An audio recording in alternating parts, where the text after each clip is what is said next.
Este pequeño texto nos recuerda la necesidad más grande que tiene el ser humano, ¿sí?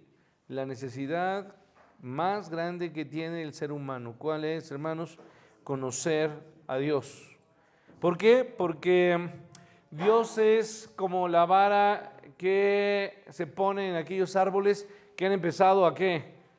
A torcerse. Sí, he visto que de repente muchas personas ponen una varita ahí, o cuando de repente, podría yo decirlo de otra manera, la palabra de Dios, el conocimiento de Dios es el peso que me ayuda, la faja que me ayuda a mantenerme recto. Es el conocimiento de Dios, es el que dirige mi caminar o nuestro caminar. Es la brújula que me ayuda en los momentos donde yo estoy perdido o estoy francamente, en un momento donde no sé qué tengo que hacer, qué tengo que decir. Es la palabra de Dios la que me ayuda a salir en mi momento de dificultad. Porque la vida sin Cristo, hermanos, es una vida como un laberinto, donde uno simplemente comienza a dar ¿qué? Vueltas y vueltas y no logra salir nunca de ese lugar. Entonces, todo comienza ¿con quién, hermanos? Con Dios. Y por eso el Génesis nos recuerda en el principio Dios. Entonces todo comienza con Dios, pero también, hermanos, esto es una gran bendición para los creyentes. No solamente todo comienza con Dios, sino que todo termina con Dios, ¿sí? Y esto me hace acordarme de lo que dice Juan allá en Apocalipsis, y él escribe, porque Él es el alfa y Él es la omega, ¿no? Entonces Dios es el principio de cada cosa, Dios es el principio de cada vida. De los que estamos aquí, Dios ha sido el principio de cada uno de los que estamos aquí. En el principio, cuando usted y yo aún no teníamos vida, Dios intervino y su Espíritu Santo para que usted y yo viniéramos y abriéramos los ojos en un día, el día que usted nació, ¿sí? Fue Dios quien hizo, el que dio vida a nosotros, no solamente en esta vida física, sino también fue Dios el que trajo vida espiritual. ¿A quiénes, hermanos? A los que estábamos perdidos en pecado. Entonces Dios no solamente es el Dios de la vida física, sino que Él es el Dios de la vida espiritual. Entonces fue Dios quien nos hizo nacer de nuevo, fue su Espíritu Santo, fue su palabra la que intervino para dar luz a nuestras tinieblas. Entonces, para los que están hoy casados o tienen familia, ¿quién fue el que estuvo inmiscuido, estuvo detrás de todo? Nuestra familia, nuestro matrimonio, nuestra carrera, nuestra profesión, nuestro oficio.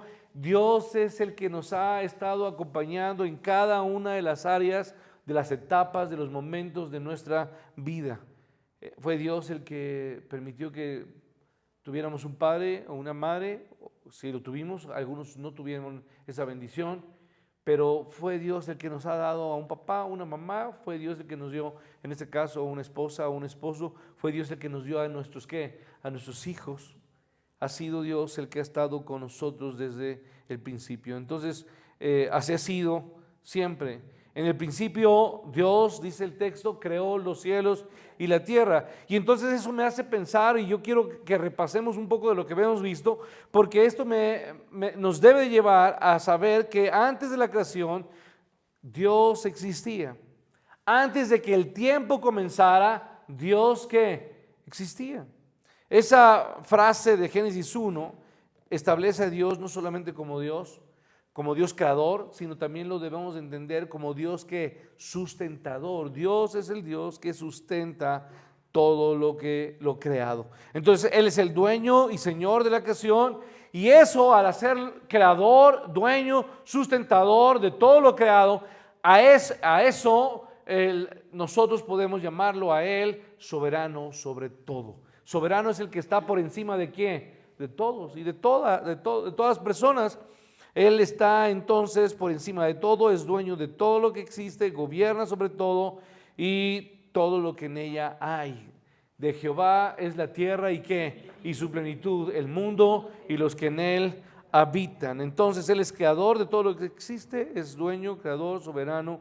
Y si Dios existía antes de cualquier otra cosa y nada le dio origen, entonces Dios es eterno. ¿Sí? Y si Dios es eterno, entonces usted debe recordar lo que estuvimos aprendiendo meses atrás. Dios es autoexistente. Él es autoexistente. Él no necesita de nadie ni de nada. ¿Para qué? Para existir. Él tiene vida en sí mismo. No depende de usted. No depende como nosotros de qué, hermanos, de alimento, de agua, de luz, de oxígeno, de muchas cosas. Usted depende de muchas cosas para poder vivir. Él no depende absolutamente de nada. Entonces, el poder de la vida está ¿en quién? En Él. ¿Sí? El poder de existir está en Él. El poder de todo está en Él. Entonces Él es principio, Él es fin. Él no es afectado por factores como los que usted y yo, tiempo y espacio. ¿Es afectado Él? No. Él no se mide por tiempo, por distancia, de ninguna manera. No tiene una forma de poder ser medido, condicionado, frenado. Él no está sujeto a estos factores. Él no envejece. ¿Sí? Dios es eterno, es autoexistente y ante esto entonces Dios resulta es autosuficiente. Moisés le preguntó, usted recuerda cuando estaba en el desierto y se encontró a esa zarza que había, Moisés que le preguntó, ¿tú quién eres? ¿No? ¿Se acuerda? Y él ¿cómo se presentó? Yo soy, el yo soy, ¿sí? Esa fue la presentación. Dios le contestó, yo soy, el yo soy. Entonces Él no tiene pasado, Él no tiene presente y Él no tiene futuro. Él existe sobre todo, ¿sí? Entonces si el hombre trata de entender para creer, nunca va a llegar. No podemos comprender a Dios. No podemos comprender a un ser como Él, que está por encima de todo, que no tiene factores de espacio, tiempo. No podemos comprender a un ser que es perfecto en todos los sentidos. Un ser que es totalmente inconcebible a nuestras circunstancias, a nuestros factores. Entonces nosotros no podemos entender a Dios y no podemos encasillarlo en un concepto bastante sencillo como nosotros vemos las cosas, ¿no? Entonces no podemos entender a Dios, y si creemos o queremos entender a Dios para creer, esto va a ser imposible. Nunca vamos a llegar. Entonces a Dios simplemente tenemos que creer en Dios. No es la manera en que la palabra nos presenta. Y aunque la palabra de Dios nos describe la revelación de Dios o Dios mismo, usted debe recordar lo que dice Hebreos 11:3. Por la fe entendemos el universo, que el universo fue preparado por la palabra de Dios, de manera que lo que se ve, lo que hoy vemos, fue hecho por lo que no sé qué, por lo que no se ve. Esto es difícil para nosotros de entender. Por la fe entendemos que el universo y todo lo creado, las cosas visibles fueron creadas por las cosas que invisibles de Dios. Su eterno poder y qué, y deidad, como lo dice Romanos también. Entonces llegamos a Dios no por la razón, sino por la fe. Es parte de lo que vimos. La salvación entonces llega a nosotros cuando ponemos la fe en Dios y en su palabra, en su carácter, en su Hijo, aquel a quien Él envió y fue entregado a los hombres, crucificado, murió y pagó por sus pecados, y al tercer día fue, ¿qué, hermanos? Levantado con poder o resucitado. Entonces no hay ninguna idea, no hay ningún cambio que tú puedas hacer, no hay ninguna otra verdad que pueda cambiar nuestra vida o influenciar más nuestra vida que el conocimiento de Dios. Si hay algo que puede cambiar la mente, el corazón de un hombre, hermanos, el dinero puede cambiar el estatus, pero nunca va a cambiar la condición espiritual de una persona. Lo que puede cambiar la vida de un hombre es el conocer a quién, el conocer a Dios, el conocer de Dios. Entonces es realmente el conocimiento de Dios. No hay nada con mayor influencia, con mayor impacto en la vida del ser humano que cuando un hombre conoce a quién, hermanos, a Dios. Esa es la mayor necesidad del incrédulo, es la mayor necesidad del creyente. Entonces, para los que creemos, ¿qué es lo que anhelamos cada día más, hermanos? Conocer más de Dios. Y para los incrédulos, ¿qué es lo que necesitan?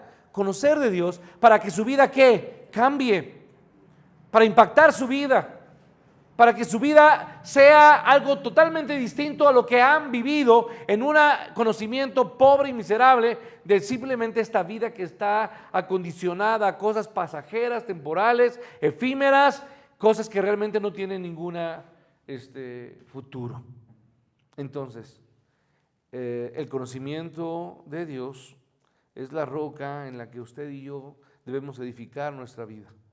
Debemos edificar nuestra profesión, debemos edificar nuestra familia, nuestro matrimonio. De hecho, la vida de la iglesia, de su liderazgo, depende del conocimiento de Dios. Y el conocimiento que tenga la iglesia, el liderazgo, las personas, dependiendo del conocimiento que tengan, entonces de eso va a depender la calidad de vida que ellos tengan. Por eso la preocupación es que en un púlpito siempre haya el mensaje de ¿quién, hermanos? De Dios. La predicación clara, fuerte, poderosa, sana de la palabra de Dios. ¿Sí? Entonces la calidad de la adoración, ¿de qué depende, hermanos? ¿Depende de los músicos? ¿Depende de la gente que cante la calidad de la adoración? No, la calidad de la adoración en la iglesia depende de vidas entregadas y que conocen y se alimentan ¿de quién? De Dios. Para poder dar una gran adoración necesitamos tener un gran conocimiento ¿de quién? De Dios. Poco conoces, poco adoras. ¿Sí? No tienes conocimiento de Dios, tu adoración va a ser nula, porque solamente se adora cuando se reconoce la majestad, la grandeza, los atributos de Dios. Puede haber personas en un lugar donde tengan un micrófono, donde tengan un instrumento, y lo que ellos van a poder hacer es escucharse muy bonito, pero nunca van a ¿qué? Adorar a Dios. Porque no hay adoración si no hay exaltación en el corazón y gozo en el corazón o reconocimiento de lo que Dios es y de lo que Dios hace.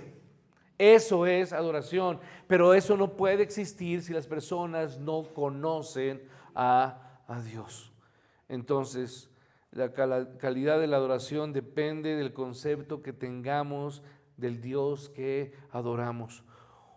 Un Dios grande, el conocer a un Dios grande va a producir una adoración ¿qué? Grande. Un Dios pequeño va a producir una adoración superficial, efímera, ¿sí? Superflua. Nadie ha terminado de conocer a Dios, ni el mismo apóstol Pablo, que él anhelaba conocer más y más de Cristo y el poder de su resurrección. Él mismo llegó al punto donde dijo: inescrutables son sus caminos.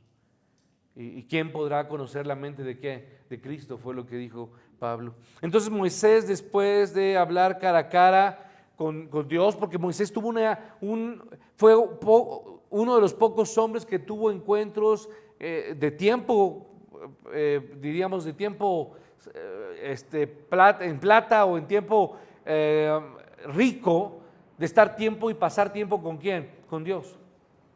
Y después de haber pasado tiempo con Dios, el propio Moisés termina diciéndole: Señor, muéstrame tu camino, muéstrame tu gloria. Es lo que le pide Moisés a Dios. Moisés le dijo: muéstrame tus caminos porque quiero conocerte más. Entonces ahora me detengo aquí y le digo: ¿qué tanta influencia tiene el conocimiento de Dios en tu vida? Y yo le diría: ¿cómo puedo ver en ustedes? ¿Yo cómo puedo darme cuenta cuánto conoces de Dios? Y le voy a ser franco, hermanos. Voy a decirlo así, hermanos. Nos podemos dar cuenta de cuánto conocemos a Dios cuando vemos la calidad de vida de la persona. Cuando veo cómo piensa, cuando veo cómo lee su Biblia, cómo ora, cómo vive, el testimonio que él da. Porque entre más una persona conoce de Dios, su vida se convierte en una vida que trae bendición, en una vida que sus palabras, que su corazón, que sus pensamientos, que sus actos son ¿de qué, hermanos? De bendición, y glorifican ¿a quién, hermanos? A Dios. Entonces una persona, escuchen, hermano, que viene a la iglesia, que aquí simplemente viene como obligada, viene como viene tarde, viene de malas, viene y simplemente está distraído. Es una persona que simplemente, hermanos, no muestra una vida que conoce a quién, hermanos, a Dios. Porque no está cautivado por Dios, no está agradecido con Dios. No está convencido. Hermanos, desde que adoramos a Dios y cuando cantamos a Dios, se puede ver las personas que realmente están adorando a Dios y simplemente, o personas que simplemente están entonando una canción o un canto, pero no están adorando a Dios. Entonces, dime cómo adoras, no solo cómo cantas, y te diré cuánto conoces a Dios. No hay absolutamente nada que pueda impactar, repito, o cambiar la vida de una persona, o cambiar el pensamiento o la mente de una persona, cambiar su corazón, sino el conocimiento de Dios. Tu vida, mi vida, son un reflejo de cuánto conocemos al Dios que nos creó. Pero ¿cuál es el conocimiento que cambia, que transforma, que impacta la vida? Porque, hermanos, la realidad es que puede haber en la iglesia personas que pueden saber de memoria los libros de la Biblia, pasajes bíblicos, saberse doctrina y saber exactamente cómo se estructura la doctrina de la iglesia y saberse muchas cosas acerca de la Biblia. Y yo le diría, ¿cree que eso sea suficiente para cambiar o impactar la vida de una persona? Y yo le voy a decir que no. No, hermanos. Porque usted puede conocer mucho acerca de Dios y no conocer a Dios. ¿Sí? Conocer mucho de la Biblia, pero no conocer al Dios de la Biblia.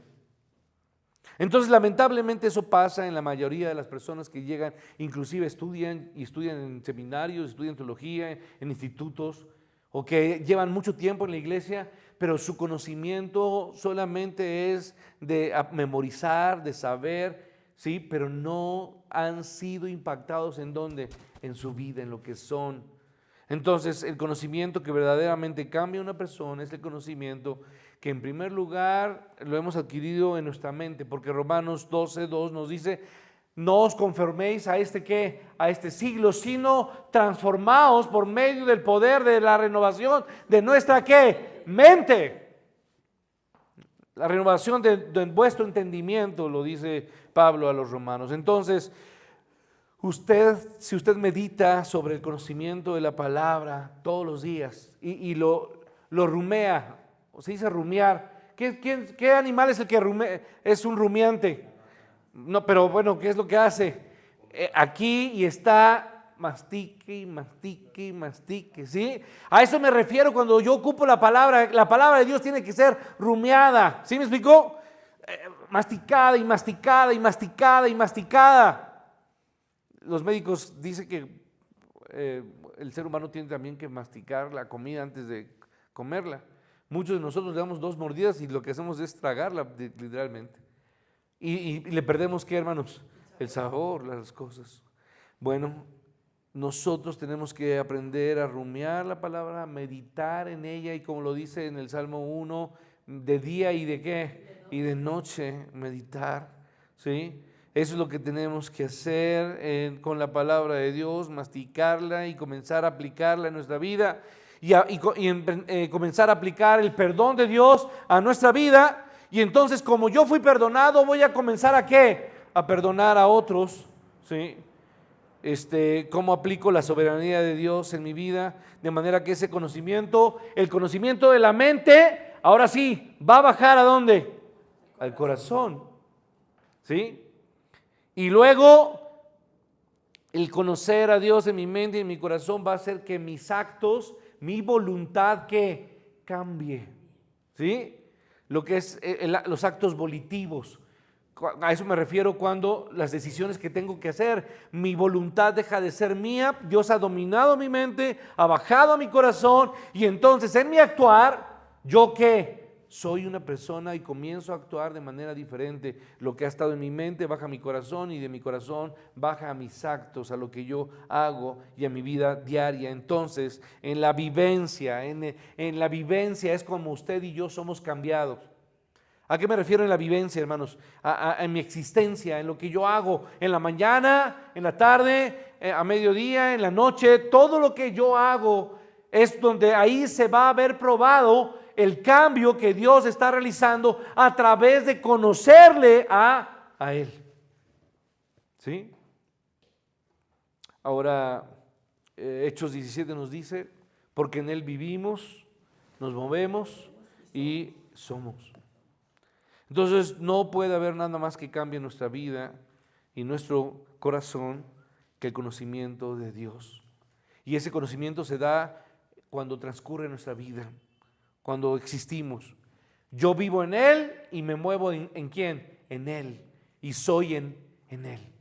Me muevo, vivo y soy en Él, ¿no? Existo en Él. Entonces, Dios es la lupa que me permite ver lo que no me es posible ver a simple vista. Hermanos, yo no sé si de repente le han hecho ustedes ese ejercicio, que de repente nosotros podemos ver, por ejemplo, voy a hacer un ejemplo muy sencillo, como lo hacen ver en las almohadas. En las almohadas generalmente hay muchos ácaros, ¿verdad?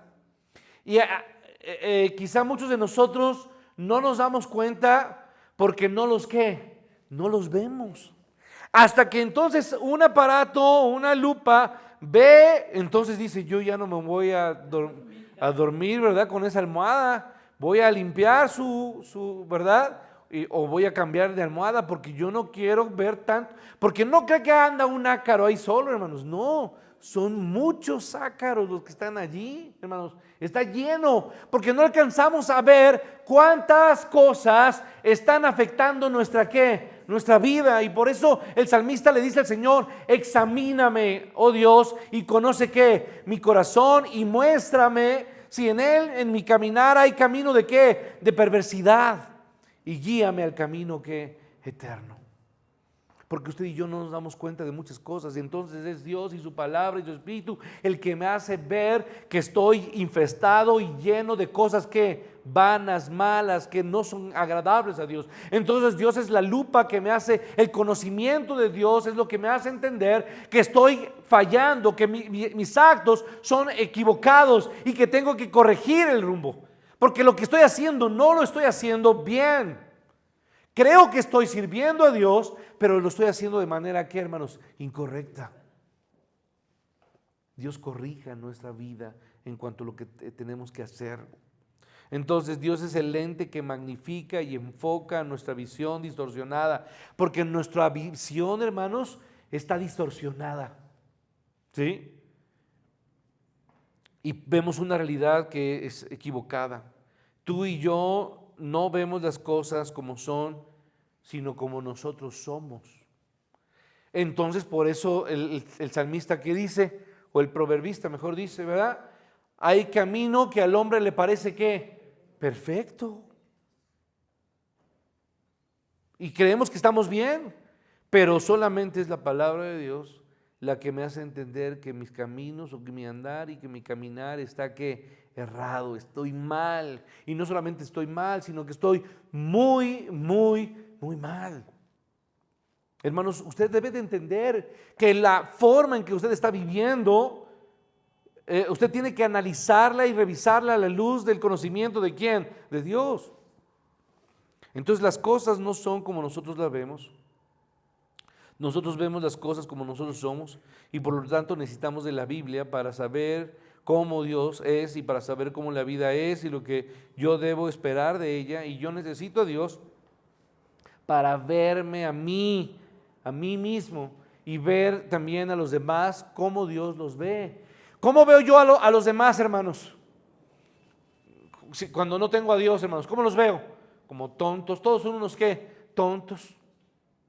¿No, ha escuchado esa gente que siempre se la pasa hablando de toda la gente y todos son inútiles, no sirven para nada, hacen todas las cosas mal, todos se equivocan? Yo no sé cómo existen esas personas, no pueden ser tanto tonto que hay en este, de todo, está hablando de toda la gente, son unos inútiles. Y uno diría, oye, ¿y tú qué? La palabra de Dios, el conocimiento de Dios me hace ver a mi prójimo por encima de ¿quién? De mí. Me hace entender que yo tengo que ver y a estimar a mi prójimo, inclusive atenderlo a él por encima de ¿qué? De mis necesidades. Qué difícil es así, pero eso es lo que Dios puede hacer en mi vida a través de su palabra. Entonces, cuando no conozco a Dios o le conozco de forma deficiente, mi naturaleza caída mantiene mi mente a oscuras y necesito de la palabra de Dios para iluminar las áreas oscuras de mi mente. Y esto, hermano, es importante. Nada es tan importante para el hombre como el conocimiento de Dios. Entonces, para que Dios sea glorificado como Él merece, para que Dios sea glorificado como Él merece, yo necesito un concepto claro y elevado de Dios, porque si no tengo ese concepto, entonces no voy a vivir una vida de santidad, porque yo no veo a Dios como alguien santo, santo, santo. Entonces yo no voy a anhelar ni buscar vivir a la altura de quien me llamó, hermanos. Yo tengo que aprender a vivir. Les platicaba en la mañana algo de una película y se trata de este escuadrón de mujeres y esta mujer, que era la capitana de todas ellas, le decía, es que debes de entender que cuando portas el uniforme, cuando tú portas el uniforme, tú tienes que comportarte a la altura ¿de qué? Del uniforme. Y el uniforme representa ¿a quién? A una nación. ¿Sí? Entonces tú tienes que comportarte a la altura. Usted y yo hemos sido cubiertos por la sangre de Cristo, hemos sido perdonados, hemos sido justificados y usted y yo somos embajadores ¿de qué? De Cristo. Y nosotros no representamos a Max, a Patty, no representamos más a lo que somos, representamos a aquel que nos compró. Y entonces mis actos, mis palabras, lo que soy, tiene que representar a aquel que me compró. Yo tengo que estar a la altura de mi llamado. Y es lo que Pablo llama que tengo que vivir de manera digna de mi llamamiento. ¿Sí? Entonces no voy a vivir una vida santa si no conozco a un Dios que es santo. Si no comprendo a un Dios santo. No voy a glorificarlo a Él de la manera que Él merece si no entiendo lo grande, lo majestuoso, lo bueno, lo misericordioso, pero también lo justo que es nuestro Dios. Entonces recuerde que el pecado en el que fue concebido usted y todos los hombres, en pecado me concibió mi madre. Todos hemos nacido ¿en qué, hermanos? En pecado. Y el pecado es algo que usted y yo practicamos ¿cuándo, hermanos? Todos los días, ¿no? Pero ese pecado que practicamos usted y yo todos los días fue tan ofensivo, tan duro, escuche bien, fue tan insoportable para Dios, el pecado de toda la humanidad, su pecado, mis palabras, mis engaños, toda la basura que he hecho de mi vida, todo eso lastimó, ofendió a Dios de tal manera que Él envió ¿a quién? A su Hijo. Entonces, mi pecado fue tan ofensivo a Dios que Dios hizo que prefirió mandar a su Hijo y ponerlo en una cruz para que Él pagara el precio por mis pecados. Necesito un concepto correcto de Dios para vivir a la altura del Evangelio. Una vida que honre a Dios, una vida que glorifique a Dios.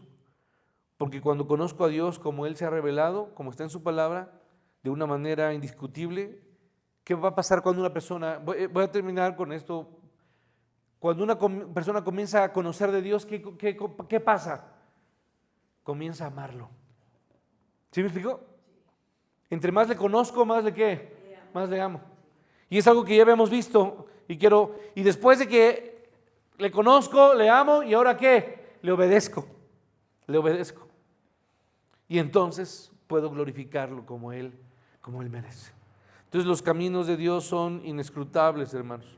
Para conocer a Dios hay una manera que yo puedo tener salvación y es algo con lo que terminamos la última vez que lo vimos. Juan 17:3, por favor, vaya ahí el pasaje. Juan 17:3. De memoria lo podemos decir, los que lo saben, y si no lo buscan, hermanos. Entonces nos queda claro que el conocimiento de Dios afecta la manera en que usted y yo amamos a Dios. Para conocer a Dios de una manera que yo pueda tener salvación, yo necesito a su Hijo. ¿Y qué dice Juan 17:3? Y esta es la vida eterna, que te conozcan a ti y a su único Hijo, Jesucristo, a quien tú enviaste. Entonces, hermanos, después de que usted y yo somos hijos de Dios, ¿cómo podemos conocer a Dios? Porque esa es mi petición para usted este año que comienza, hermanos. ¿Saben cuál es la petición más grande que estoy buscando?